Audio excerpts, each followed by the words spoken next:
name is Linda Pittman, and I'm the owner, one of the owners, along with my husband, who I'm sure you'll meet. This house, Strawberry Hill, has actually been worked on for 40 years. It's been a real treasure for the city of Petersburg, and a lot of historic Petersburg Foundation people came together to save the place already in the 70s.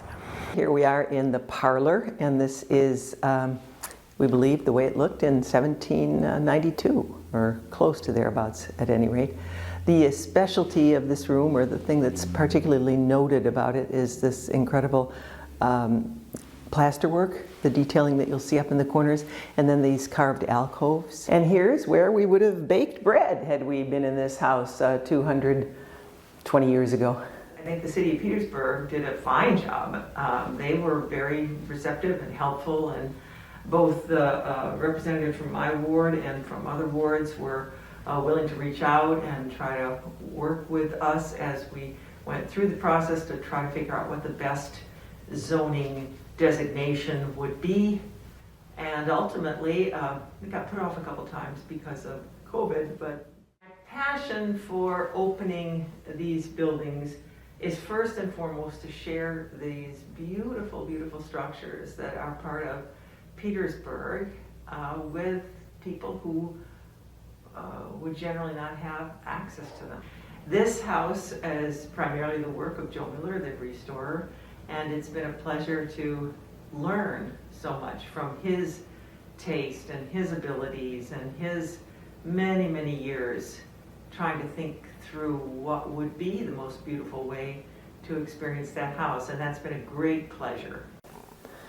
In this room, we had one of our biggest stomach-dropping moments. Shortly after we moved in, we saw, during a big rainstorm, water flowing in underneath the foundation. Water is inevitably a problem in Virginia. We get a lot of it. The Williamsburg gutter that is on the perimeter of the house just was not able to take a sufficient amount of water. A previous owner had painted a waterproofing surface on all of these stone and brick walls in an effort to keep that water at bay, but over the years it had simply allowed water to build up and degrade both the mortar and the stones and some of the bricks. So we've been removing that, spent the last few months trying to get rid of all of that painted surface. So here you see one of the walls that's actually finished.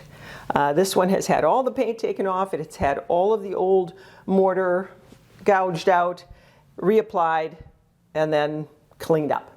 So this is what we're heading for. So this is one of the reasons why the house located here.